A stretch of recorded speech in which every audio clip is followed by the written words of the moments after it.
Amen. Palakpakan nga po natin ang ating Panginoon. Kaya marapat lamang po na sa Kanya po natin ibigay ang papuri at pasasalamat magpakailanman. Hallelujah. Praise God.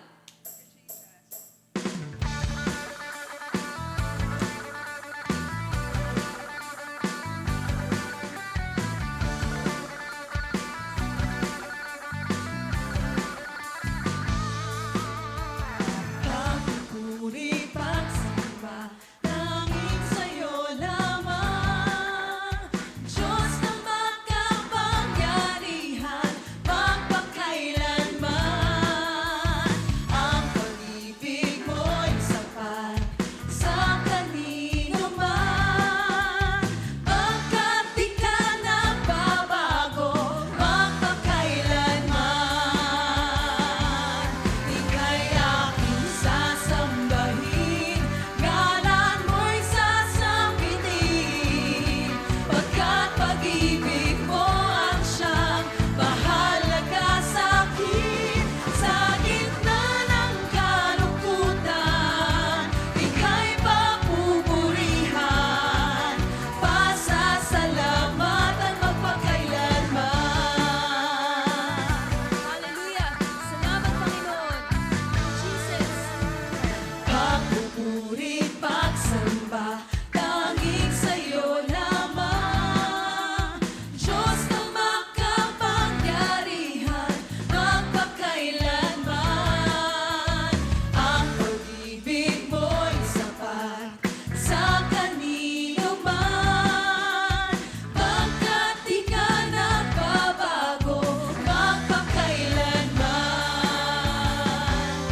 Ika'y aking sasambahin, ngalan mo'y sasambitin.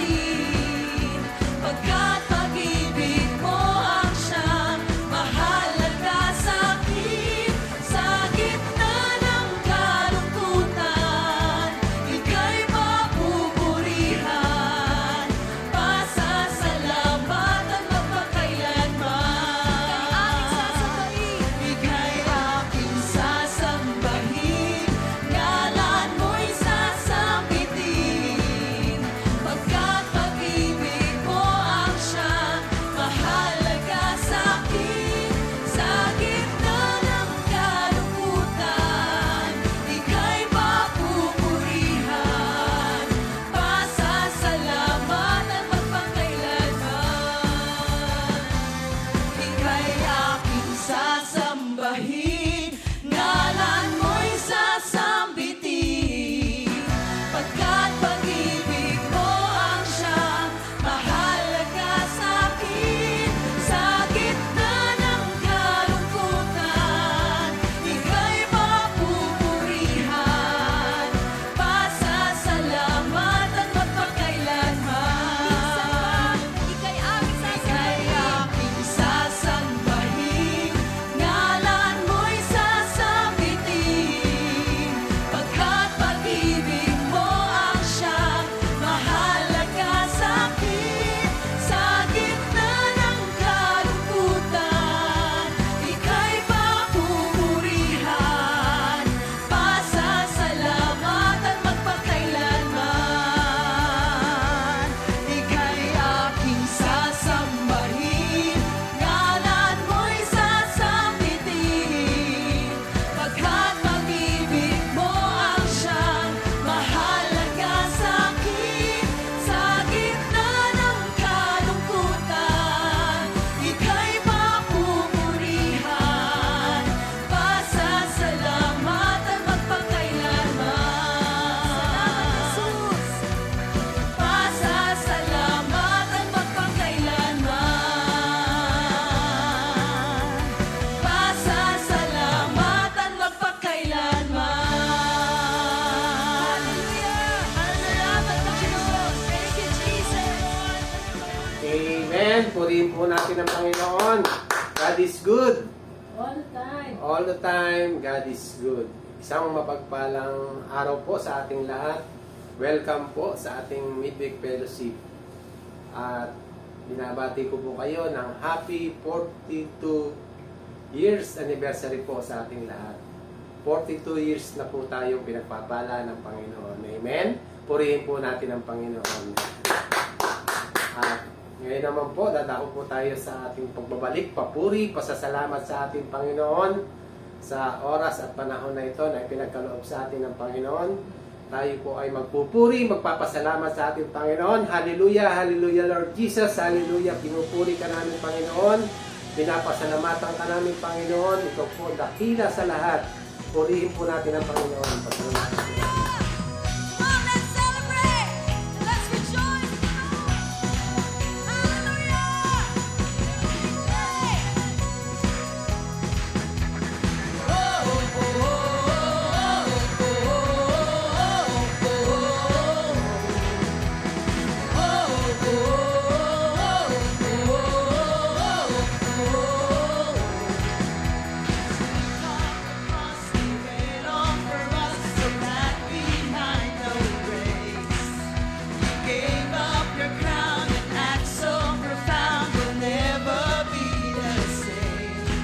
We will never be the same. All that we are for your glory, all that we are for your name, Jesus. All that we are for your glory, we praise you, we praise you. Whoa, oh, oh, oh, oh, oh. The fight is now over, the war has been won. The power of your name. Yes, Jesus!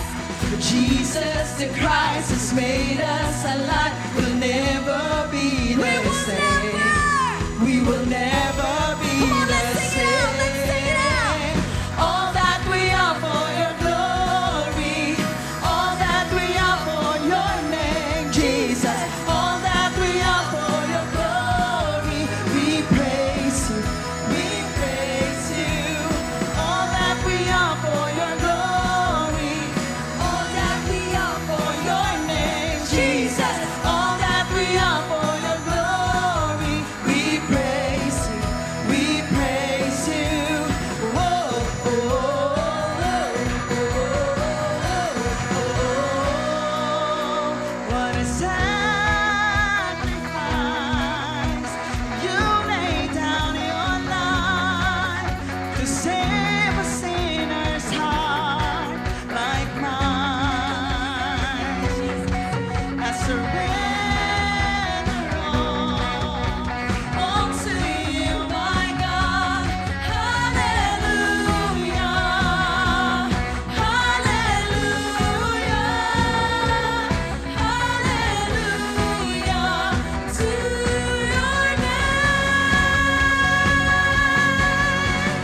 All that we are for your glory, all that we are for your name, Jesus. All that we are for your glory, we praise you, we praise you. All that we are for your glory, all that we are for your name, Jesus. All that we are for your glory, we praise you. Whoa, oh, oh, oh, oh, oh.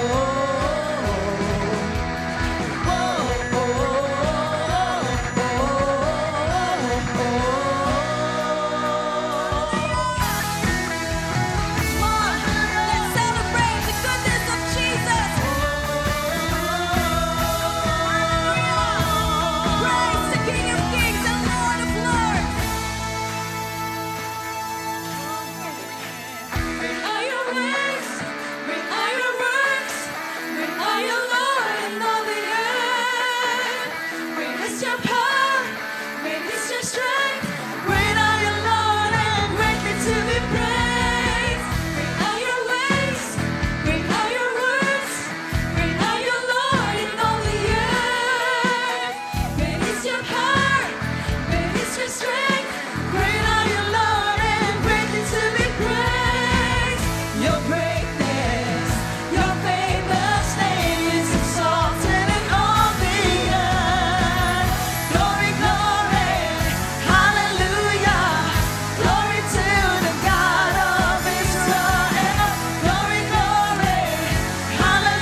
Hallelujah, hallelujah. Praise. Praise your name, O God. Hallelujah. Hallelujah, Lord. Hallelujah. Hallelujah, hallelujah. Thank you, Lord, for your glorious presence, Panginoon. Salamat, Panginoon, sa kagalakang tinatanggap namin araw-araw sa puso namin. Hallelujah, Lord. And as we worship you today, Lord, patuloy ngang ihahayag namin yung kabutihan mo sa buhay namin. Sa bawat araw, Panginoon, na ginagawa mo. Sa bawat araw, sa bawat paghinga, sa bawat minuto ng buhay namin, kasama ka namin, Panginoon.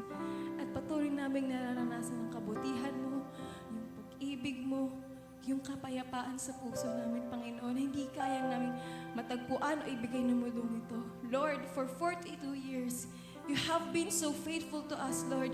You have been so good, Lord. And you never failed us, Panginoon. Sa bawat pagsubok, sa bawat karamdaman at pangangailangan, ikaw ang aming kasagutan, Panginoon. At patuloy nga sa mga daanting pang taon, Lord. Kami ang patotoo, Lord, na ika'y dakila, ika'y tapat. Ikaw ang Diyos na buhay. Panginoon, hallelujah. Ikaw ang Diyos na tapat, ikaw ang Diyos na mabuti. Kaya hayaan mo, Panginoon, na patuloy naming mahayag ang kadakilaan mo sa buhay namin. Sa lahat ng Panginoon. Panginoon, dakila ka sa lahat, Lord. At sa lahat ng panahon, hindi ka nagbabago, nanatiling tapat. Patuloy nga sa aming puso. Higit ka pa sa sapat, Lord. At ikaw ang Diyos namin magpakailanman. Kaya minsan pa, mga kapatid, sama-sama nating itaas ang ating tinig, ang ating puso, ang ating mga kamay sa ating Panginoon. The reason we live is to worship Him. At kaya ngayon sa oras ito, yan ang gagawin natin ng buong puso at ng buong buhay. Let us leave everything to Jesus. Let us offer our hearts to Him. Hallelujah.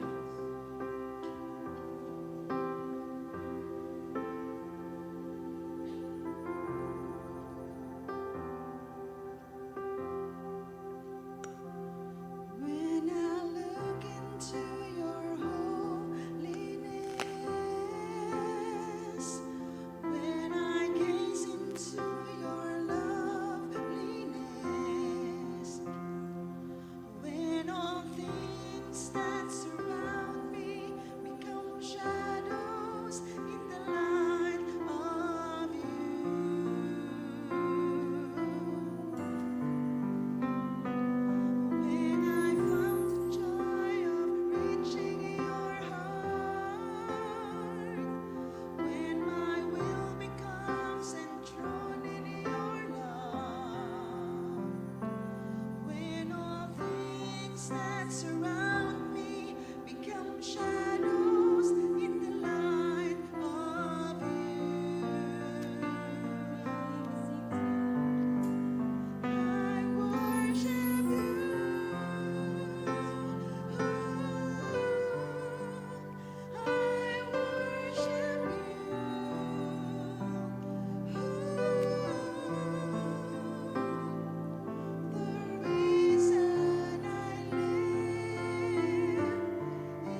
natin ang Panginoon. Salamat po sa mga awitin na ating napakinggan. At naihanda na po natin yung ating sarili. At ngayon naman po, dadako po tayo sa pinakamahalagang parte na ating gawain, ang pakikinig po ng mabiyayang salita ng ating Panginoon. Minsan pa nga po, purihin po natin ang Panginoon. Si Diyos po ang pinakamataas na papuri. Mapagpalang araw po mga kapatid at happy 42 years anniversary sa lingkod ng Panginoon Charismatic Community. Samahan niyo po kami sa patuloy na pagpupuri at pasasalamat sa Panginoon. Patuloy po tayong manalangin at ipagpasalamat po natin ang mga salita niya na ating pong mapapakinggan. Pagpalang Ama, nagpapasalamat po kami sa pagkakataon na binibigay niyo po sa amin na magkatipon-tipon po kami sa inyong pangalan. At naniniwala po kami, Panginoon, na kayo po ay nasa aming kalagitnaan at kung saan po kayo naroon, ay doon po kayo gumagawa ng mga himala, ng pagkapala, ng kagalingan. Dalangin po namin, Ama, yung mensahe lamang po na magmumula sa inyo, yung aming mapakinggan. At sa lahat po ng ito, tanging ang pangalan niyo lamang po ang aming maitaas. Ito'y dalangin po namin in Jesus' mighty name. Amen. Palakpakan po natin ng Panginoon. Lord, Lord. Amen. Sa katapatan po ng Panginoon. So umabot po ang ating community ng 42 years. At nagpapasalamat po kami sa lahat ng naging kabahagi po nito. Pagpalain po kayo ng Panginoon. At dalangin po namin na kami po ay samahan nyo sa paghayo, sa pagkapalaganap ng mabuting balita. Sa pagkapatuloy po ng ating serye, Faith That Moves Mountains, ang magiging topic po natin sa araw po na ito, Faith of Solomon. Yan.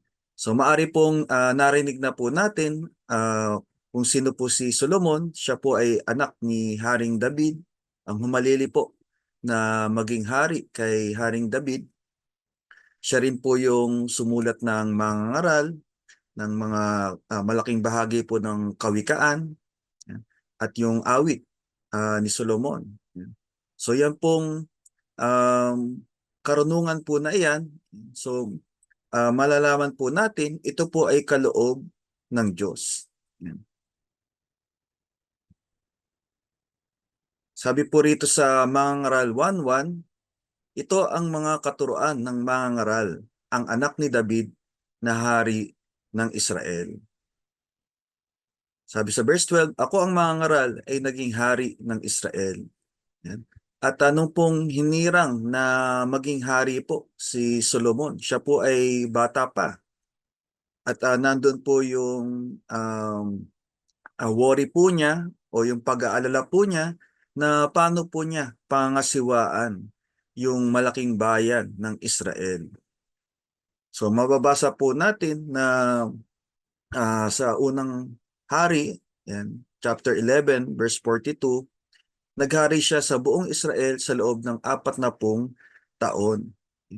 At napakahalaga po na sa lahat po nung panahon po na iyon ay nandun po yung kagandahang loob ng Diyos. So sa panahon po natin, maaari pong may mga pinuno po tayo, nanunungkulan. So dalangin din po natin na yung mga pinuno po na ito ay guided o pinapatnubayan ng Diyos. Nandun po yung binibigyan po ng sapat na karunungan, ng katalinuhan sa pamamahala. So nung nga pong hinirang si Solomon, siya po ay bata pa at nandun po yung desire po niya na masumpungan yung presensya ni Yahweh o ng Diyos. So sabi po rito sa unang hari, chapter 3, verse 4 to 14, minsan pumunta si Solomon sa Gibeon upang maghandog, sapagkat iyon ang pinakatanyag na sagradong burol. Nakapag-alay na siya roon ng daang-daang handog na sinusunog. Yan. So yung pong purpose ng paghandog, ito po ay para parangalan ang Diyos. Yan. So kilalanin ang Diyos. So iyan po yung ginawa ni Haring Solomon. At hindi naman po nabigo si Solomon dahil po nangusap sa kanya ang Diyos. Sabi sa verse 5, kinagabihan, Samantalang siya ay naroon pa sa Gibeon, nagpakita sa kanya si Yahweh sa isang panaginip. At tinanong siya, ano ang gusto mong ibigay ko sa iyo? Sabihin mo, wika sa kanya. Ayan. So yung pong gusto na mangyari ni Solomon. Yan. So nangyari po sa pamagitan po nung panaginip. Yan. So nangusap po sa kanya si Yahweh. At ang tanong nga po ni Yahweh, ano yung gusto ni Haring Solomon? At ito po ay ibibigay sa kanya. Sumagot si Solomon, kinahabagan ninyo at tunay na minahal ang aking amang si David dahil naging tapat at matuwid siya sa inyo at naging malinis ang kanyang puso. At ipinagpatuloy ninyo ang inyong tapat na pagmamahal sa kanya nang bigyan niyo siya ng isang anak na ngayon nakaupo sa kanyang trono. Yahweh, aking Diyos, ginawa mo akong hari bilang kahalili ng aking amang si David, kahit ako'y bata pa't walang karanasan. Ngayon nasa kalagitnaan ako ng iyong bayang pinili, bayang hindi na mabilang sa dami. Bigyan po ninyo ako ng karunungang kailangan ko sa pamamahala at kakayahang kumilala ng mabuti sa masama. Sapagkat sino po ba ang may kakayahang maghari sa napakalaking bayang ito? Yan. So kung titingnan po natin, nung tinanong po si Solomon ni Yahweh kung ano po yung ibig niya, hindi po siya humingi ng yaman, hindi po siya humingi ng higit na kapangyarihan o mapuksa yung mga kaaway ng bayang Israel. Ano po yung hiningi po niya? Karunungan. Yan. At napakahalaga nga po sa isang namumuno, yung karunungan na nagmumula sa Diyos. Dahil ito ang hiniling ni Solomon, nalugod sa kanya si Yahweh at sinabi sa kanya, dahil hindi ka humiling para sa iyong sarili ng mahabang buhay o kayamanan o kamatayan ng iyong mga kaaway, kundi ang hiniling mo'y karunungang kumilala ng mabuti sa masama, ibibigay ko sa iyo ang hiniling mo. Bibigyan kita ng karunungan na walang kapantay, maging sa mga nauna o sa mga susunod pa sa iyo. Amen? So natuwa po si Yahweh doon sa hiniling ni Solomon. So higit doon sa ibang bagay na maari po niyang hiniling, ang hiniling po niya karunungan na nagmumula sa Diyos. At bukod po doon, yan, so nung binigay po ng Diyos sa kanya yung karunungan, sabi dito sa verse 13, ibibigay ko rin sa iyo ang mga bagay na hindi mo hiningi, kayamanan at karangalang hindi mapapantayan ng sinumang hari sa buong buhay mo. Amen? So ganyan po pinagpala ni Yahweh si Solomon. So bukod po na sa binigay ng Diyos sa kanya, yung kanya pong hiniling, yung karunungan na nagmumula sa Diyos, yung pumili ng o malaman kung ano yung mabuti at masama, binigay pa po sa kanya ng Diyos yung mga bagay na hindi niya hiningi, yung kayamanan at karangalan o yung katanyagan. Amen? So yung pong karunungan, so dapat po na ito po pakanasain po natin. Yan, so sinulatin po ni Haring Solomon sa Kawikaan yung kahalagahan po nung karunungan.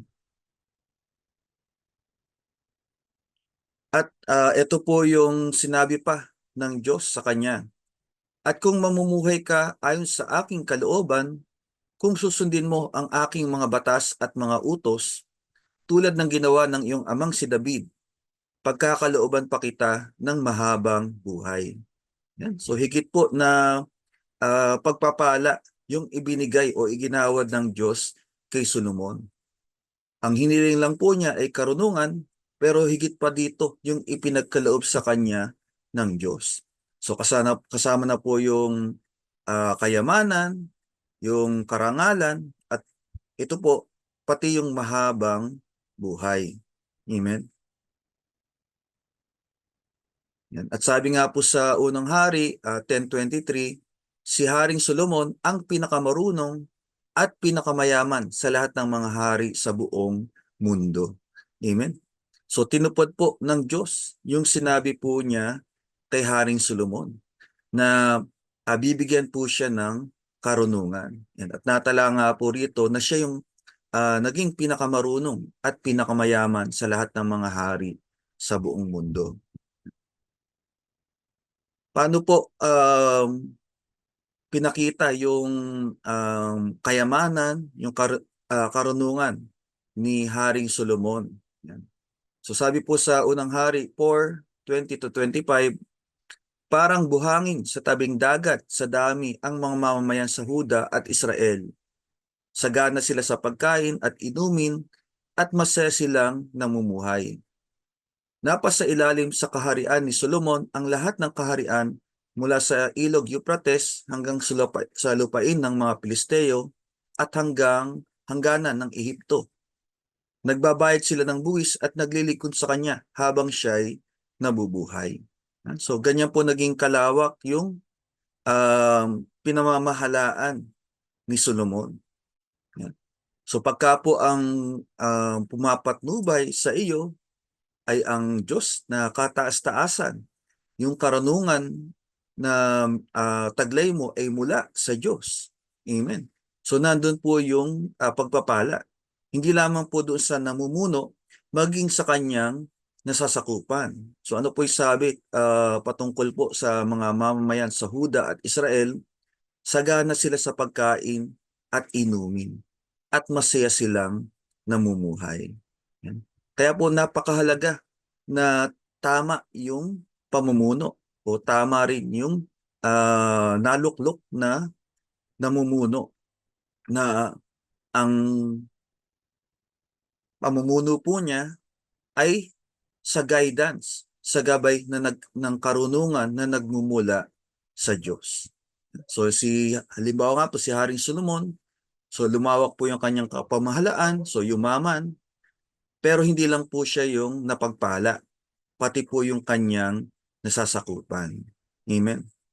So yan po yung mainam sa tamang pamumuno. At ang namumuno, ang gumagabay ay ang Diyos. Paano pa po pinakita yung kayamanan, kapangyarihan, karunungan ni Solomon? Sabi po sa mga sumunod, ganito karami ang pagkaing nauubos ni Solomon at ng kanyang mga tauhan araw-araw. Harinang mainam, 150 kaban. Harinang karaniwan, 300 kaban. 23 ulo ng pinatabang baka, 10 nito ay bakang galing sa pastulan, 100 tupa, bukod pa ang mga usang malalaki at maliliit, mga usang gubat at mga gansa. So talaga pong nandun po sapat-sapat yung kinakain ng mga nasasakupan ni Solomon. Sabi sa verse 24, sakop niya ang lahat ng lupain sa kanluran ng ilog Euphrates buhat sa Tipsa hanggang sa Gaza, at nagpasakop sa kanya ang lahat ng hari sa kanluran ng ilog, kaya't walang gumagambala sa kanyang kaharian. Habang nabubuhay si Solomon ay mapayapa ang buong Huda at Israel. Mula sa Dan hanggang sa Beersheba, bawat pamilya ay may sariling punong ubas at punong igos. So ano pa po yung binunga ng maayos na pamamahala, nung karunungan ni Solomon na mula sa Diyos? Nandun po naghari yung kapayapaan. So sa nasasakupan po niya. So habang ang naghahari po nun si Solomon, sabi po, mapayapa ang buong Huda at Israel. So wala pong kaharian na gumagambala sa kanila. Amen.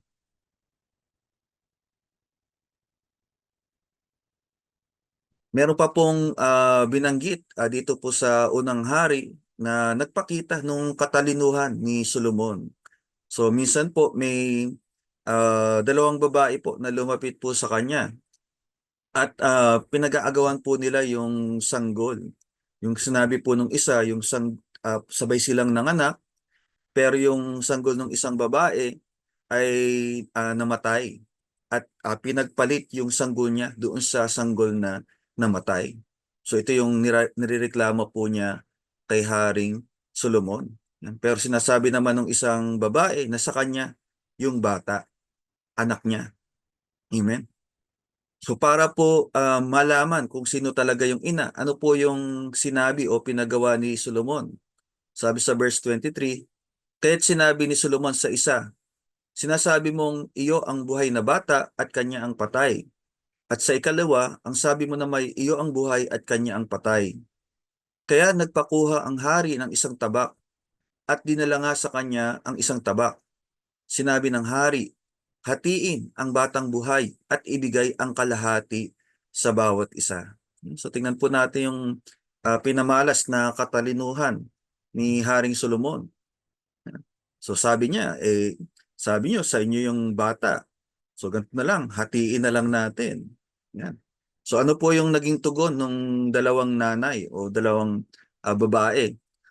Yung isa po, nabagbag ang puso ng tunay na ina ng batang buhay at napasigaw. Huwag po kamahalan. Ibigay na po ninyo sa kanya ang bata. Huwag lamang ninyong patayin. Yan. So yung tunay na ina, isang katunayan na siya po yung tunay na ina, nandun po yung malasakit sa anak. So ayaw po niya na yung kanyang anak ay mamatay, masaktan, at um, gusto po niya na mangyari. So para po mabuhay yung kanyang anak, nagpaubaya na siya doon sa babae. Sabi, ibigay niyo na sa kanya yung bata. Huwag lamang ninyong patayin. Samantala, yung isa naman pong babae, ano po yung sabi? Sabi naman nung isa, sige, hatiin ninyo ang bata upang walang pakinabang o walang makinabang kahit sino sa amin. So patunay naman po na hindi ito yung tunay na ina kasi wala pong malasakit doon sa bata. Yan. So sa paghatol po ni Solomon, pinakita po niya yung karunungan na nagmumula sa Diyos. Amen. Inang po nung ginawa pong paraan ni Solomon para matiyak kung sino yung tunay na ina. At yung naging desisyon nga po niya, kaya't sinabi ni Solomon, huwag ninyong patayin ang bata. Ibigay ninyo sa una. Siya ang tunay niyang ina. Napabalita sa buong Israel ang hatol na iginawad ng hari at ang lahat ay nagkaroon ng paggalang at takot sa kanya.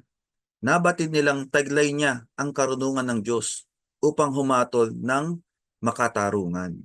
Amen? Isa pa pong pagkakataon na pinakita ni Solomon yung kanyang katalinuhan nung pinuntahan po siya nung reyna ng Seba, pinamalas po niya yung karunungan na bigay sa kanya ng Diyos. So lahat nung tinanong ng reyna ay nasagot po niya at napahanga po niya yung reyna. Sabi sa unang hari, 10:3-5, sinagot naman ni Solomon ang lahat ng kanyang tanong at wala ni isa mang hindi nito na ipaliwanag. Humanga ang reyna sa karunungan ni Solomon at sa palasyong ipinagawa nito. Napansin niya ang pagkain sa hapag ng hari, ang mga tirahan ng kanyang mga opisyal, at ang kaayusan ng kanyang mga tauhan. Yan. So talaga pong namangha po maging yung reyna sa katalinuhan, sa karunungan na pinakita ni Solomon. Yan. So hindi lang po sa pagsagot ng mga tanong, maging po sa pamamahala, sa kaayusan sa kanyang kaharian. Napansin din niya ang kanyang kasuotan, ang mga tagadulot niya ng inumin, ang handog na inaalay niya sa templo, hangang-hanga ang reyna sa kanyang nakita. Amen? So hindi po maikakaila na nandun po taglay ni Solomon yung karunungan na nagmumula sa Diyos. Sabi pa po sa unang hari, 4:32, yan, gumawa siya ng 3,000 kawikaan at 1,005 awit. Yan, iyan nga po ay, ilan po dyan ay natala. So kasama po sa Bible. Yan.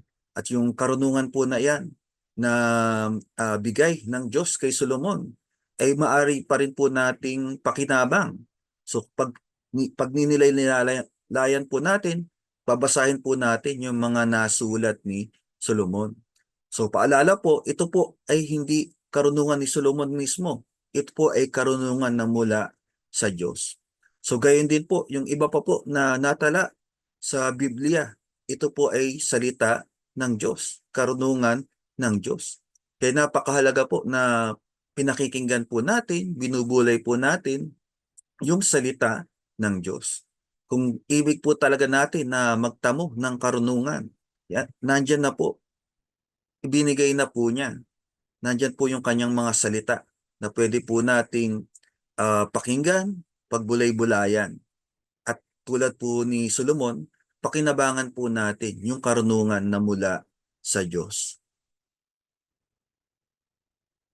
Nagpatayo rin po ng maraming gusali si Haring Solomon. Yan. So kasama na po yung kanilang palasyo. Sabi po rito sa unang hari, 7:1-2, 13 taon naman ang ginugol ni Solomon sa pagpapagawa ng kanyang palasyo. Ang gusaling tinatawag na gubat ng Lebanon ay may 45 metro ang haba, 22.5 metro ang luwang, at 13.5 metro ang taas. Ang gusaling ito ay may 4 na hanay ng haliging sedar na siyang pinakapatungan ng mga bigang sedar. Amen. So hindi po simple yung ipinagpagawa ng mga gusali na pinagawa po ni Solomon. Talaga pong mamahalin. So quality yung mga material galing pa po sa iba't ibang dako, iba't ibang panig ng mundo. Yan. Bukod po sa palasyo, nagpagawa rin siya ng bulwagan ng mga haligi na 22.5 metro ang haba at 13.5 metro naman ang luwang. So napakalaki po. Sa pagpasok niya nito ay may isang pasilyong may bubong. So yung mga pinagagawa po ni Solomon na mga gusali, hindi lang po para pakita yung kanyang karunungan, yung kanyang kapangyarihan, ito rin po ay may gamit. Yan. So para po sa panahon natin, ito yung mga opisina ng pamahalaan o yung mga nanunungkulan sa gobyerno. Sabi po rito sa verse 7, ang silid na kinalalagyan ng trono na tinatawag ding bulwagan ng karunungan, bulwagan ng katarungan, at kung saan nagbibigay ng hatol si Solomon, ay may dingding, sahig at kisame na tablang sedar. So para pong yung gusali po nung DOJ, Department of Justice, o ng Senado at iba pa pong sangay ng gobyerno. Sabi sa verse 8, sa likod naman ng bulwagang iyon ay nagpagawa siya ng kanyang tirahan. At ang yari nito ay tulad ng silid hukuman. Ang kanyang reyna, ang anak ng paraon, ay ipinagtayo rin niya ng tirahan. At ito'y katulad ng sa kanya. Amen? Sabi sa 9 and the following, ang lahat ng gusali ay yari sa naglalakihang bato na tinabas ng lagari sa likod at harap.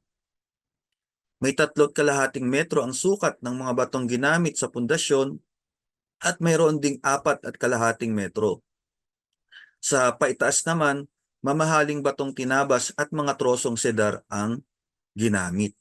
So hindi po simple yung mga gusaling ipinagawa ni Haring Solomon. Talaga pong malalawak, malalaki, at na gagawa po yung purpose. Bakit po siya itinayo? Nagpagawa rin po si Solomon ng maraming barko sa Esyon-Geber. Ang lungsod na ito ay nasa baybayin ng dagat na pula sa lupain ng Edom, malapit sa Elat. Yan. So bukod pala sa mga gusali, nagpagawa din si Solomon ng mga barko. So para saan po yung mga barko? So ginagamit po yan sa pangangalakal. Yan. So nagdadala ng ginto, ng pilak. Sabi po sa verse 22, may mga malalaking barko siya sa karagatan, kasama ng mga barko ni Hiram. At tuwing 3 taon ay dumarating ang mga barkong ito na may dalang ginto, pilak, garing, mga unggoy at paboreal.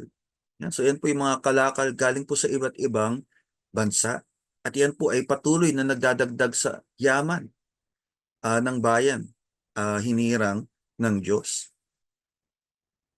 At ang maganda po kay Solomon, hindi po pinahirapan yung kanyang mga kababayan. Hindi po kamukha nung una ang mga Israelita po ay alipin ng Ehipsyo. Sila po yung pinagtatrabaho para gumawa ng mga piramido. Pero iba po yung kaso nung panahon po ni Haring Solomon. So ang pinagtatrabaho po niya yung mga nasakop ng bayang Israel. Yan, sabi sa Unang Hari 9:20-22, sa pilitang pinapagtrabaho ni Solomon ang mga Amoreo, Heteo, Pereseo, Hibita at Jebuseo na nakatira pa sa lupain. Ito ang mga anak at apo ng mga nakaligtas nang iutos ni Yahweh sa mga Israelita na lipulin ang lahat ng lahi na darat nila sa lupain ng Kanan. So iyan po yung dahil po sa tulong ni Yahweh. Yan. So nung nakalaya nga po sa pagkaalipin yung mga Israelita sa Ehipto at sila po ay dinala ng Diyos sa lupang pangako. Yan. So yan po yung mga bayan na nasakop po nila o nalupig po nila. At yung mga generation na po na sumunod, so yan na po yung naglingkod sa paghahari ni Solomon. Samantala po, yung mga Israelita, ano po yung nangyari sa kanila? Sabi sa verse 22, hindi niya isinama sa sapilitang paggawa ang mga Israelita. Sa halip, ang mga ito'y ginawa niyang mandirigma, mga kawal at pinuno ng hukbo ng kanyang kabayuhan at ng kanyang mga karwahe. So hindi lang po si Solomon yung napabuti yung kalagayan, pati po yung kanyang mga kababayan. So hindi po sila naghirap tulad nung dati na alipin pa po sila sa Ehipto. So naging mainam po yung kanilang buhay sa pamamahala ni Solomon. At ang pinaka mainam po na naipatayo ni Solomon ay ang templo. Ito po ay ayon na rin po sa tagubilin sa kanya ni Haring David. So si Haring David po yung unang nakaisip na siya po ay isang hari na maayos po yung kanyang tinitirhan, pero ang Diyos na kanyang pinaglilingkuran ay walang dako na pwedeng paghandugan o walang templo. Kaya po pinlano po niya na ipagpatayo ng templo si Yahweh. Pero sa kalooban na rin po ng Diyos, so hindi po si Haring David yung nakapagpatayo nito. So bagamat naghanda na po ng mga gamit, yan, si Haring David, yan, so yung mga mamahaling gamit din po, mga ginto. Pero ito po ay nasa katuparan na po sa panahon ni Haring Solomon. Sabi po sa 1 Kronika 22:6 and the following, ipinatawag niya ang anak niyang si Solomon. So yung tinutukoy po rito si David, Haring David. At sinabi, ipagtatayo mo ng bahay si Yahweh, ang Diyos ng Israel. Sinabi niya rito, anak, matagal ko nang binalak na magtayo ng templo upang parangalan ang aking Diyos na si Yahweh. So yan po yung talaga pong desire ni Haring David. Yan. Na maparangalan ang Diyos. Ngunit sinabi niya sa akin na marami na akong napatay at napakaraming hinarap na kalaban. Dahil sa bahid ng dugo sa aking mga kamay, hindi niya ako pinayagang magtayo ng templo para sa kanya. Ngunit pinangako niyang pagkakalooban niya ako ng isang anak na lalaki. Mamumuhay ito ng payapa at hindi gagambalain ng kanyang mga kaaway habang siya'y nabubuhay. Yan. At ang tinutukoy nga po rito, si Solomon. At tinupad po ng Diyos yung kanyang pangako. Yan. Tatawagin siyang Solomon sapagkat bibigyan ko ang Israel ng kapayapaan at kapanatagan sa panahon ng kanyang paghahari. Sinabi pa niya sa akin, siya ang magtatayo ng templo para sa akin. Magiging anak ko siya at ako'y magiging ama niya. So ito po ay bahagi na ng pakikipagtipan ni Yahweh kay David, kay Haring David or Davidic covenant. Patatatagin ko ang paghahari ng kanyang angkan sa Israel magpakailanman. Amen. So tingnan niyo po kung paano magpala ang Diyos. Yan. So nung nakipagtipan po siya kay Haring David, hindi lang po niya in-extend yung pakikipagtipan doon sa anak po ni David na si Solomon, maging po sa darating na lahi o yung mga susunod pa na lahi. At ang pangako nga po ng Diyos, patatagin niya yung paghahari ng angkan ni Haring David.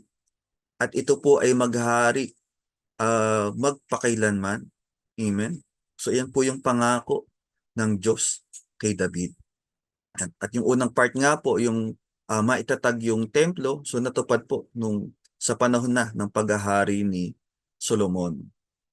Sabi sa unang hari, 6:1, 480 taon makalipas na ang Israel ay umalis sa Ehipto ng ikalawang buwan ng ika-4 na taon ng paghahari ni Solomon, sinimulan ni Solomon ang pagtatayo ng templo.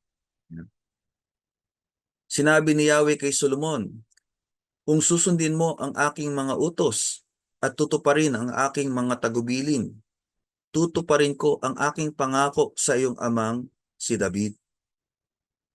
Maninirahan akong kasama ng sambayan ng Israel sa pamagitan ng templong ito na iyong itinatayo at hindi ko pababayaan ang aking bayang Israel. So yan po yung naging pangako ng Diyos kay Solomon. Yan, nung kasalukuyang ipinatatayo po niya yung templo ni Yahweh. At sabi sa verse 14, at tinapos nga ni Solomon ang pagpapagawa sa templo. Yan, so ito po yung pinaka dakila, pinaka mainam na naipatayo po ni Haring Solomon.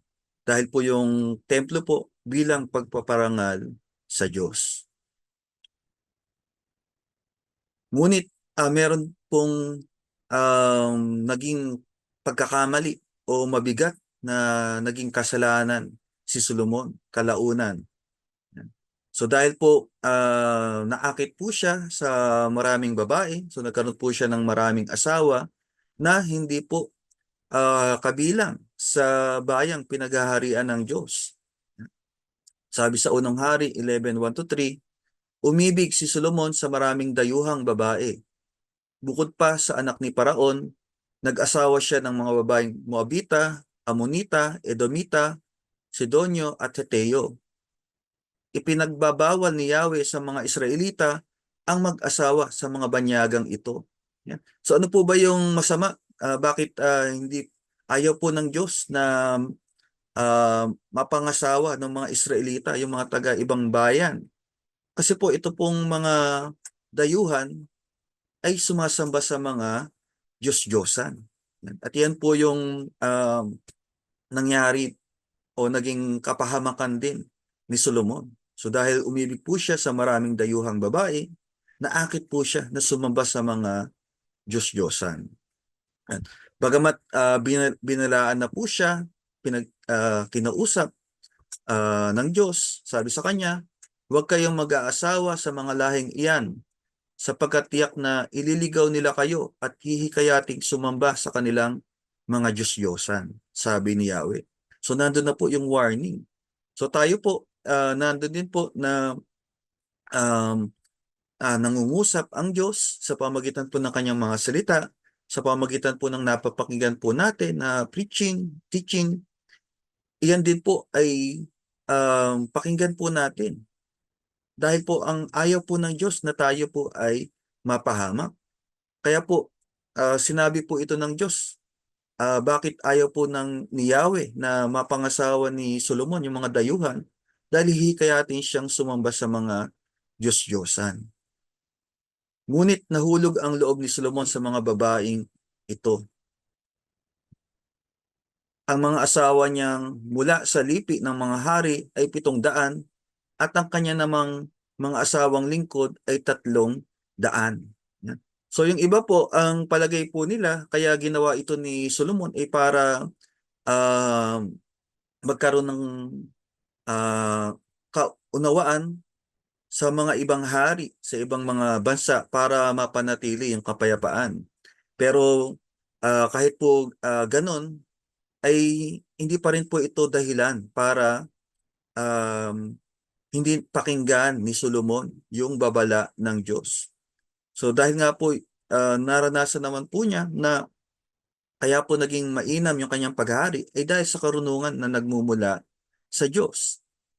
Pero sa pagkakataon nga po na ito, dahil naakit po siya, natangay po siya ng kanyang mga naging asawa, yan, sabi po, 700 yung naging asawa po niya at 300 yung mga asawang lingkod or yung concubine Amen. At ang malungkot nga po dito, bukod sa napakaraming asawa ni Solomon, ay um, naakit po siya na sumamba sa mga Diyos-Diyosan. Sabi sa unang hari 11:4, nang matanda na si Solomon, nahikayat siya ng mga ito na sumamba sa kanilang mga Diyos-Diyosan. Hindi siya nanatiling tapat kay Yahweh. Hindi niya sinundan ang halimbawa ni David na kanyang ama. So sa kabila po ng naging kayamanan, katanyagan, kapangyarihan ni David, ay nakalulungkot po yung kinahantungan sa huli ni ni Solomon. Yan. So sa kabila po ng kanyang karunungan, kayamanan, kapangyarihan, katanyagan, ay nakalulungkot po yung sinapit po ni Haring Solomon. Dahil po nahikayat siya ng kanyang mga asawa na sumamba sa Diyos-Diyosan. At tandaan po natin, bawat kasalanan po, meron pong consequence po yan. Ano po yung binunga nung naging pagsuway ni Haring Solomon? Sabi sa verse 9, nagalit si Yahweh kay Solomon dahil sa ginawa niyang ito. 2 beses na nagpakita sa kanya si Yahweh at pinagbawalan siyang maglingkod sa mga Diyos-Diyosan, ngunit hindi niya sinunod si Yahweh. Kaya nga't sinabi nito sa kanya, dahil sumira ka sa ating kasunduan at sinuway mo ang aking mga utos, aalisin ko sa iyo ang kaharian at ibibigay ko sa isang lingkod mo. Amen? So, yun po yung naging consequence nung pagsuway ni Haring Solomon. So, hindi po ang Diyos ang sumira sa kanilang kasunduan, si Solomon. So, naging malinaw po. Sinabi po ng Diyos sa kanya na wag kang mag-aasawa ng mga dayuhan, wag kang maglilingkod sa mga Diyos-Diyosan, pero hindi nakinig si Solomon. At ito nga po yung consequence, dahil sinuway niya ang Diyos, inalis sa kanyang yung paghahari. Pero tingnan po natin yung nakamangha po rito. Hindi po nahigitan nung pagsuway ni Solomon yung kagandahang loob ng Diyos. Amen? So nanatili pa rin pong tapat ang Diyos sa kanyang pangako sa lingkod niya na si David. Yan. So bagamat nung dumating nga po kay Solomon, sumuway si Solomon, hindi po siya tumulat sa kanyang amang si David, pero tingnan niyo po yung katapatan ng Diyos. Yan. So nanatili pa rin pong tapat ang Diyos sa kanyang pangako kay David. Sabi sa verse 12, ngunit alang-alang kay David na iyong ama, hindi ko gagawin ito sa panahon ng paghahari mo, kundi sa panahon ng paghahari ng iyong anak. Isang lipi lamang ang ititira ko sa kanya, alang-alang kay David na aking lingkod, at alang-alang sa Jerusalem, ang lungsod na aking pinili. Amen? Kaya po napakainam na ang tao, so kumilala sa tunay na Diyos, maglingkod. Sa panahon po natin, manampalataya kay Jesus Christ. Bakit po? Dahil tapat ang Diyos sa kanyang mga pangako. At yung napagpapala, hindi lamang po yung pinangakuan, maging yung mga sumusunod na lahi. Yung kamukha po nito, bagamat ang tipan na ginawa ng Diyos kay David, pero nadamay pa, napabuti pa rin si Solomon. Sabi, yung pag-alis ng paghahari, hindi mangyayari doon sa panahon ng paghahari ni Solomon, kundi sa panahon na ng paghahari ng kanyang mga anak. At ano pa po yung pangako? Yan, di ba? Nung nangako po ang Diyos kay David, bukod sa nandoon yung pangako na matutupad yung ibig ni Haring David sa panahon ni Solomon, nandoon pa, inextend pa niya na mananatili yung paghahari at yung mula sa lipi ni Haring David may maghahari magpakailanman. Yan. Sabi sa verse 13, isang lipi lamang ang ititira ko sa kanya, alang-alang kay David na aking lingkod, at alang-alang sa Jerusalem, ang lungsod na aking pinili. Yan. At yung tinutukoy nga po niya rito, yung lipi ng Huda or tribe of Judah, yan. Kasi po yung bayang Israel, 12 tribo po ito. Yan. So yung isang tribo po, yung sa lahi po, lipi nila David, nila Solomon, yun po yung Huda.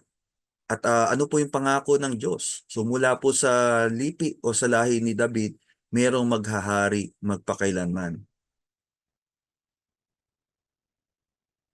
So ano po yung matututunan po natin sa buhay ni Haring Solomon? So una nga po, yung kahalagahan ng karunungan na nagmumula sa Diyos. Sabi po sa mga Kawikaan 2:6-8, sapagkat si Yahweh ang nagkakaloob ng karunungan. Sa bibig niya, ang kaalaman at unaway bumubukal. Bibigyan niya ng unawa ang matuwid ang pamumuhay at ang taong matapat ay kanyang iingatan. Binabantayan niya ang daan ng katarungan at ang lakad ng lingkod niya ay kanyang sinusubaybayan. So paalala po sa mga namumuno, meron pong katungkulan. Ang totoo po, lahat naman po tayo binigyan ng kapamahalaan ng Diyos. So halimbawa po, yung mga ama ng tahanan, yung ating pong trabaho, pinagtatrabahuhan, maaari pong meron po tayong pinamamahalaan din, may pinagkatiwala sa atin ang Diyos.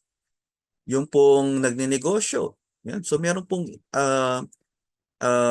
bagay na ipinagkatiwala sa atin ng Diyos. At dapat po tingnan po natin na yung pinamamahalaan po natin, ang totoo, hindi po talagang sa atin yan. Pinagkatiwala po yan sa atin ng Diyos. So tayo po, steward, nakatiwala. Kaya dapat po pamahalaan natin ng mabuti. Dahil po pagdating ng panahon, pagharap po natin sa Diyos, ipagsusulit din po natin ito sa Kanya. So ano man po yung tinanggap po natin mula sa Diyos, ipagsusulit po natin sa Diyos. At yung mainam nga po na lingkod, sabi, pinagkatiwalaan sa maliit na mahalaga, ay pagkakatiwalaan sa mas malaking halaga. Yan. Kaya po pagbutihin po natin yung pamamahala po natin. Ano man po yung katayuan po natin, tiyak po meron pong ipinagkatiwala sa atin ng Diyos. Pagyamanin po natin, pagbutihin po natin, gawin po natin sa ikararangal ng Diyos. Yan.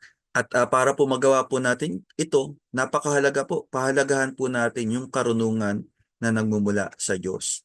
Yan. So yung karunungan po ng tao, napaka-limited po. At kung minsan sa halip na ikabubuti po natin, ay ikinapapahamak pa natin. Ang tunay po na magdadala po sa atin ng katwiran, ng matuwid na pamumuhay, katarungan, yung karunungan na nagmumula sa Diyos. Yan. So nakita po natin, ano yung dinulot po nito sa pamamahala ni Haring Solomon. Yan. Dahil po yung karunungan mula sa Diyos, naging maayos po yung kanyang kaharian, yumaman, pinagpala, yung mga tao hindi nagugutom, umunlad yung pamumuhay, nagkaroon ng kapayapaan. Hindi sila ginambala ng mga ibang kaharian. Amen? So ganyan po, pagka ang karunungan ay nagmumula sa Diyos. So nalalapit na po yung eleksyon sa pagpili rin po ng ating ihahalal. So pakasuriin din po natin, ito po bang tao na to may takot sa Diyos? Ang pinahahalagahan ay yung karunungan na nagmumula sa Diyos o yung kanyang sarili lamang, yung kapangyarihan o yung kayamanan. Hindi po sasapat yan. Para po maging maayos ang pamamahala, kailangan po yung karunungan nagmumula sa Diyos. Sabi nga po sa mga ngaral, o sa ano po to, sorry, sa Kawikaan, kayawi ka magtiwala buong puso at lubusan at huwag kang mananangan sa sariling karunungan. Sa lahat ng iyong gawain, siya nga'y alalahanin upang ikay patnubayan sa iyong mga tatahakin. Yan po mababasa po natin sa Kawikaan, chapter 3, verse 5 and 6. Yan, so pasensya na po. Yan. So ito rin po, Kawikaan pa rin po, chapter 3. Huwag mong ipagyabang ang iyong nalalaman, igalang mo't sundin si Yahweh at lumayo sa kasamaan o sa kalikuan. Sa gayon, ikaw ay lalakas at magiging matatag. Mawawala ang pighati, gagaling ang iyong sugat. Yan. Kawikaan 3:7 to 8. Yan. Sabi rin po sa Santiago 1:5 to 8, ngunit kung ang sino man sa inyo ay kulang sa karunungan, humingi siya sa Diyos at siya'y bibigyan. Sapagkat ang Diyos ay nagbibigay ng sagana at hindi nanunumbat. Subalit ang humihingi ay dapat magtiwala sa Diyos at huwag mag-alinlangan. Sapagkat ang nag-aalinlangan ay parang alon sa dagat na itinataboy ng hangin kahit saan. Huwag umasang tatanggap ng anuman mula sa Panginoon ang taong pabago-bago ang isip at di alam kung ano talaga ang nais niya. Amen? So ano po yung dapat po nating maunawaan? Sabi sa Santiago, yung karunungan. Kung kulang ang karunungan natin, humingi tayo sa Diyos. At totoo naman po, kulang yung nalalaman po natin, kaya po napapahamak ang tao dahil kulang ng karunungan. Pero ang Diyos po, sagana sa karunungan. Humingi tayo sa Diyos ng karunungan na kailangan po natin. Hindi po madamot ang Diyos. Ang Diyos po saganang magbigay. Yan. Hindi lang po sa paraang material, maging sa karunungan. Yan. Pero may paalala po si Santiago, dapat hindi pa bago-bago yung isip mo. Dapat na doon talaga yung tiwala mo, yung paniniwala mo, pananampalataya mo sa Panginoon. Yan. Sabi rin po sa 2 Pedro 1:3, yan, yung katulad po ng nangyari kay Solomon, karunungan lang po yung hiniling po niya, hiningi po niya sa Diyos, pero ipinagkaloob po niya, ng Diyos sa kanya, higit pa rito, yung kayamanan, yung katanyagan, yung kapangyarihan, karangalan, yung mahabang buhay. So yan din po, lahat po yan, kayang-kayang ipagkaloob ng Diyos. Kaya kung may pangailangan po tayo na anuman, huwag po tayong mawawalan ng pag-asa. Sabi nga po sa Pilipos, buhat sa kayamanan ng Diyos na hindi mauubos. Ibibigay niya ang lahat ng iyong kailangan sa pamamagitan ni Kristo Jesus. Sabi po rito sa 2 Pedro 1:3, yamang ipinagkaloob sa atin ng kaniyang banal na kapangyarihan ang lahat ng mga bagay na nauukol sa kabuhayan at sa kabanalan sa pamamagitan ng pagkakilala sa Kanya na tumawag sa atin sa pamamagitan ng Kanyang sariling kaluwalhatian at kagalingan. Amen? So hindi lang po pala pangailangang spiritual yung ibig tugunin sa atin ng Diyos. Sabi rito, lahat ng mga bagay na nauukol sa kabuhayan at sa kabanalan. So lahat po ng kailangan po natin. Kasama po yung kailangan po natin para tayo po makapaglingkod sa Kanya. Yan. At paano po dumating po ang lahat ng iyan? Nung tayo po tumanggap na nalig kay Jesus Christ. Sabi rito, sa pamamagitan ng pagkakilala sa Kanya. Sino pong Kanya? Ang tinutukoy po si Jesus Christ na tumawag sa atin sa pamamagitan ng Kanyang sariling kaluwalhatian at kagalingan. So ano pa po yung matutunan po natin sa buhay ni Solomon? Yan. So sa kabila po nung kayamanan, karunungan, katanyagan na naranasan po ni Solomon, pero dahil po nadala po siya ng kanyang mga naging asawa na maglingkod sa Diyos-Diyosan, ay hindi rin po nakabuti ito sa kanya sa bandang huli. Yan.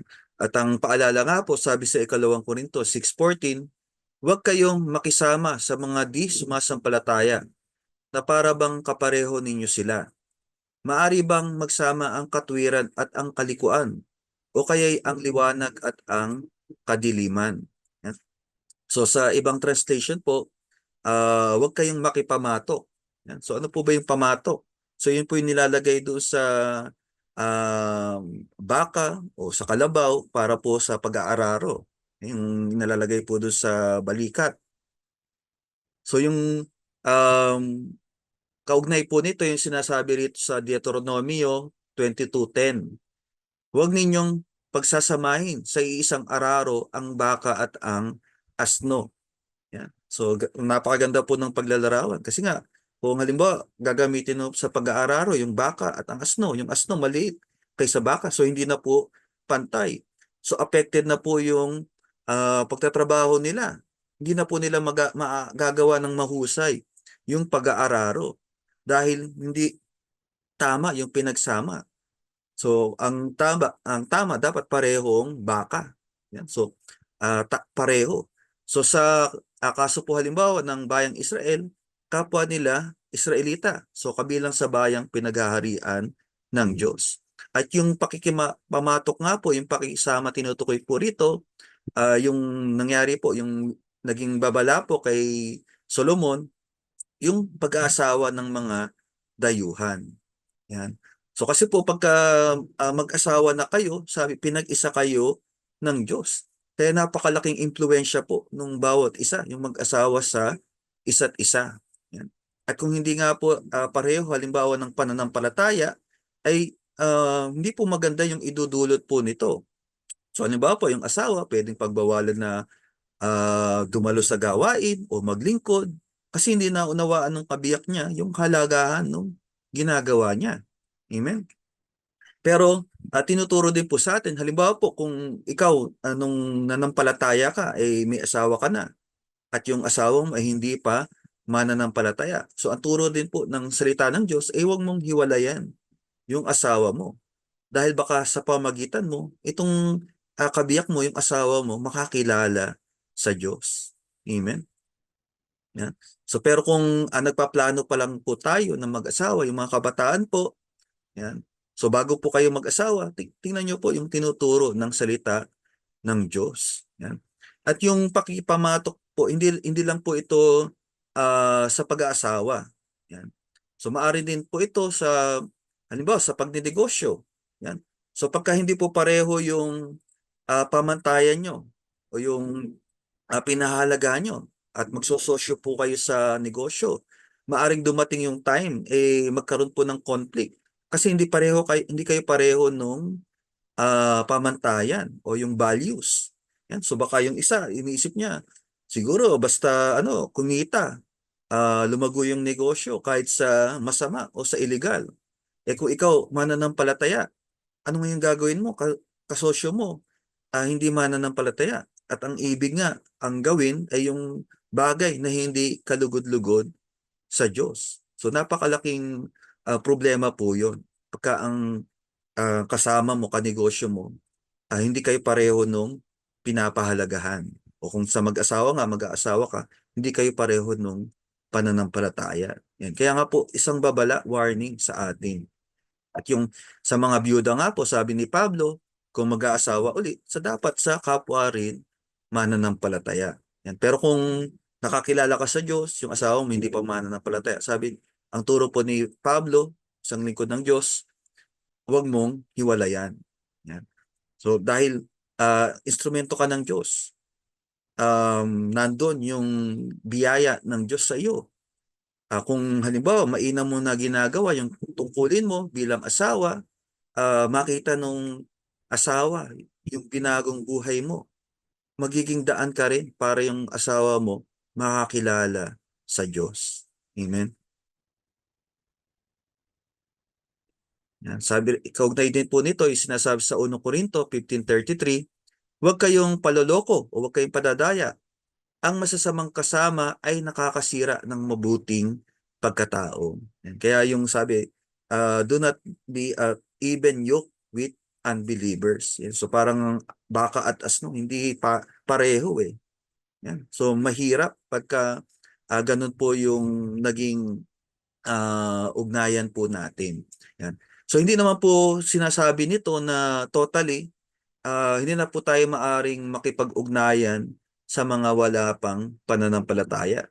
Kasi nga po pinapahayo po tayo at kanino po tayo hahayo? Sa sanlibutan. Yan. So yung mga hindi pa nakakilala kay Jesus Christ.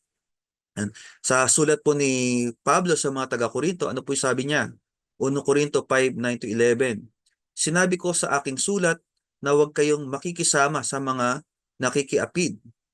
Hindi ang mga di mananampalatayang nakikiapid, sakim, magnanakaw o sumasamba sa Diyos-Diyosang ang tinutukoy ko.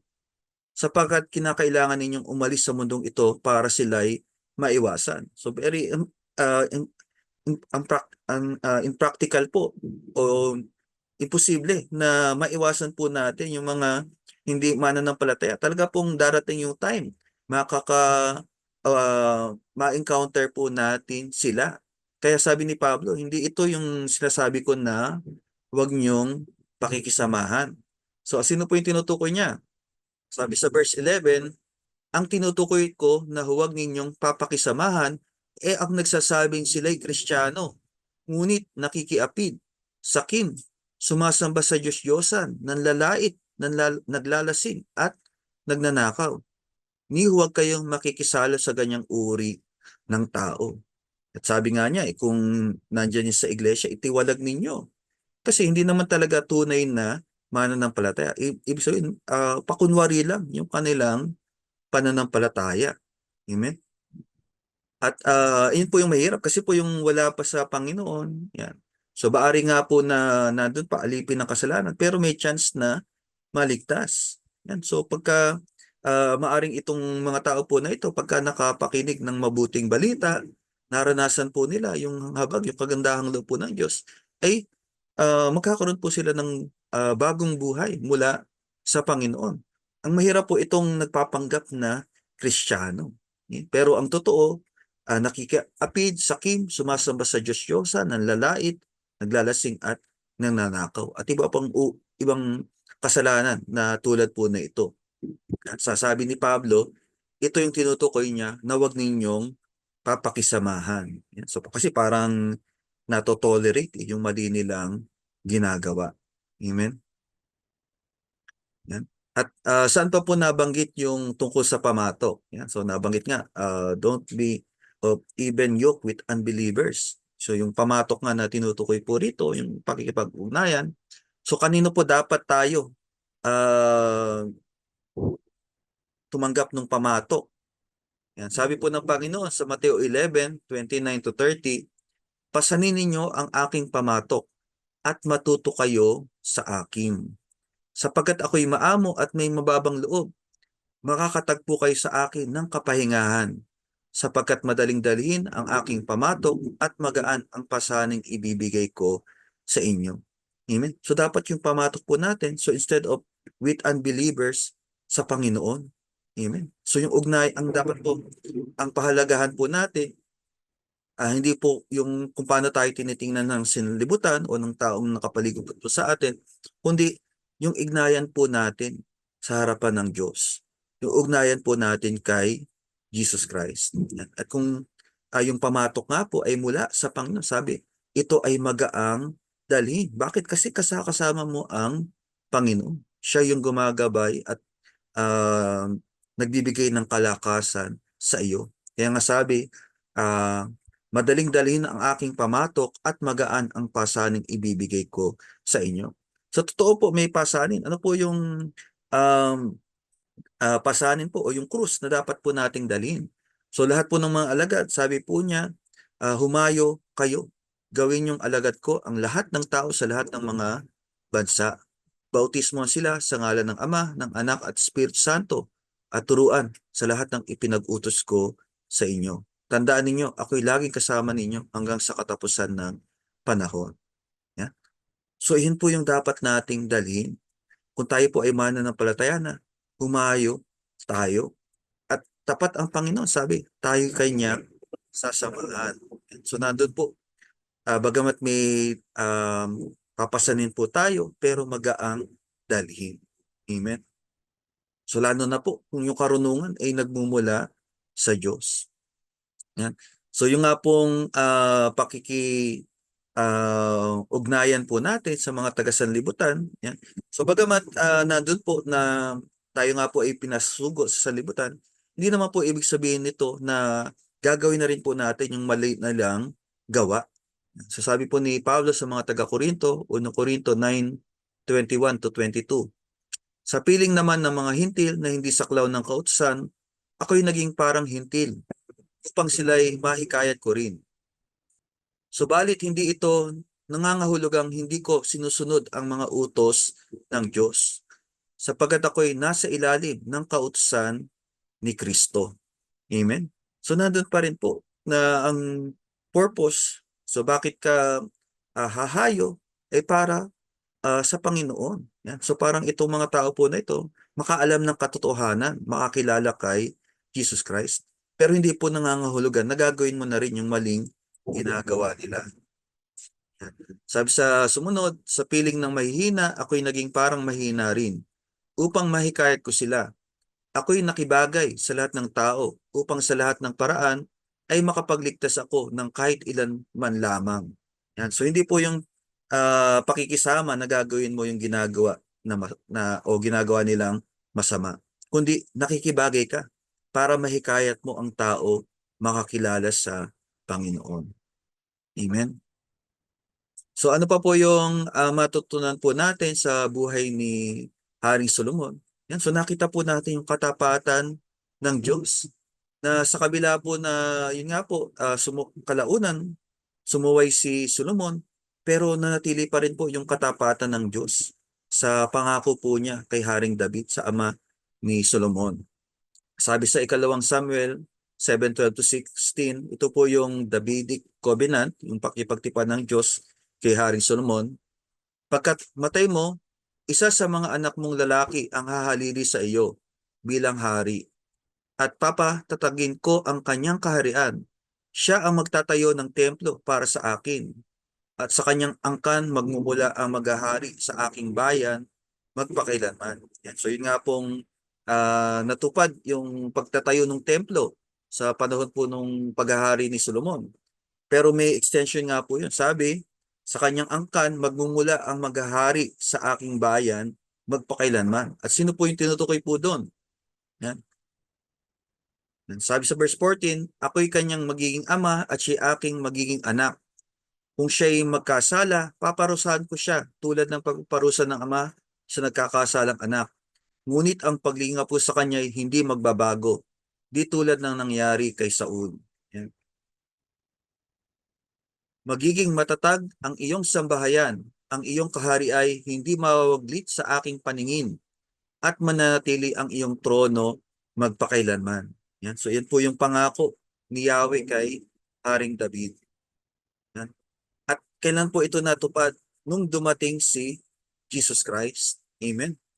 Yan. Sabi sa Lucas 1:31-33, makinig ka. Yan. So kausap po rito ng anghel si Mary, ikaw ay maglilihi at manganganak ng isang sanggol na lalaki, at siya'y papangalanan mong Jesus. Siya'y magiging dakila at tatawaging anak ng kataas-taasa Diyos. Amen. At natupad nga po yung pangako ng Diyos kay Haring David sa pamamagitan ni Jesus Christ. And sabi sa sumunod, ibibigay sa kanya ng Panginoong Diyos ang trono ng kanyang amang si David upang maghari sa angkan ni Jacob magpakailanman. Ang kanyang paghahari ay walang katapusan. Amen. So yan po yung katuparan ng pangako ng Diyos kay Haring David. Yan. So pinatunayan po ng Diyos na hindi nakabatay sa gawa ng tao yung kanyang kaloob, pagandahang loob, at yung katapatan po ng Diyos sa kanyang mga pangako. At sino po? Si Jesus Christ. Sabi sa 1 Corinto 1:23-24. Ngunit ang ipinapangaral namin ay si Kristo na ipinako sa krus, na para sa mga Hudyo ay isang katitusuran at para sa mga Hintil ay isang kahangalan. Subalit sa mga tinawag ng Diyos, maging Hudyo o maging Grego, si Kristo ang kapangyarihan at karunungan ng Diyos. Amen. Yan. So tandaan po natin yung pong maayos na pamamahala, ito po sa pamamagitan ng karunungan na nagmumula sa Diyos. At nandun na po, ibig po ng Diyos na ma-access po natin yung karunungan po na ito.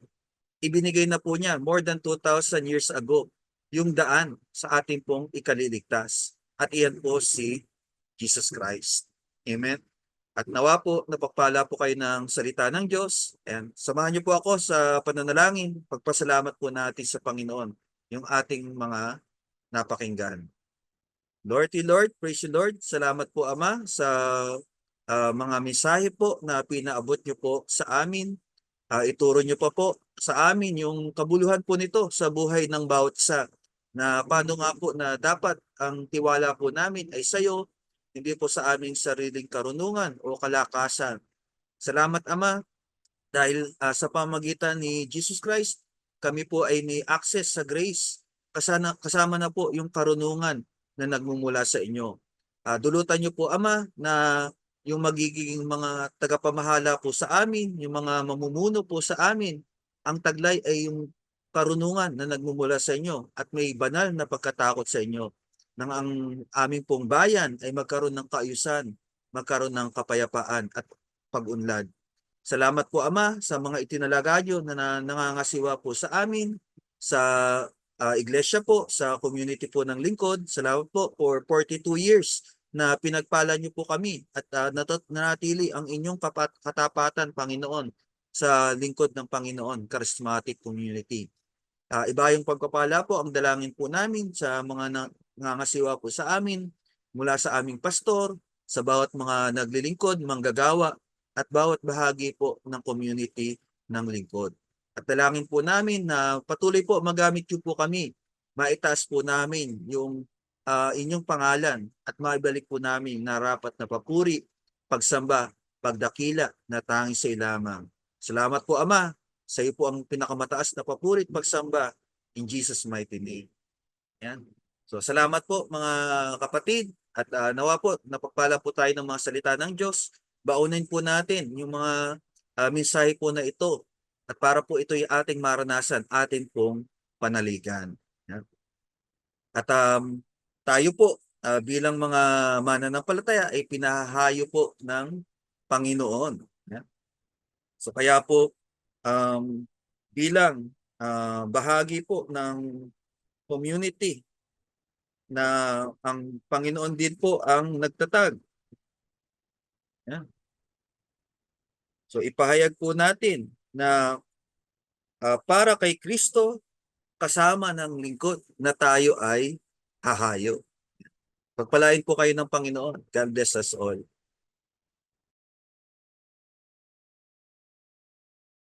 Amen! Salamat po sa Panginoon sa napakagandang mensahe po na ipinagkaloob sa atin ngayong gabing ito. Maraming salamat po sa Panginoon. At alam ko po na ang salita po ng Diyos, ito po yung nagbibigay sa atin ng katatagan, kalakasan, at lagi po tayo makikinig ng salita ng ating Panginoon. At ngayon naman po, alam ko po na tayo lahat ay napagpala ng salita ng ating Panginoon na ating napakinggan. At patuloy po na nag-i-invite ang ating community, gaya po ng ngayon Midweek Fellowship. Ginaganap po ito 6 to 8 p.m. po. Ang ating Youth Fellowship every Saturday 5 to 6:30 p.m. Siyempre, yung ating Sunday Fellowship, huwag po natin kalilimutan. Meron po tayong session na 9 to 11 a.m. at 2 to 4 p.m. Sana po, lagi po tayo makinig ng salita ng Diyos. Siyempre po, tema po ng community natin, pastor natin, mahal natin. Community ng lingkod, mahal natin. Siyempre, pamilya natin, mahal natin. Dahil una tayong inibig ng Panginoon, one in love, one in Christ. Getting stronger as love gets deeper. Siyempre po, ang tema po ng taong ito, ako ay para kay Kristo, kasama ng lingkod na hahayo. Minsan pa nga po, purihin po natin ang Panginoon. Hallelujah. Hallelujah.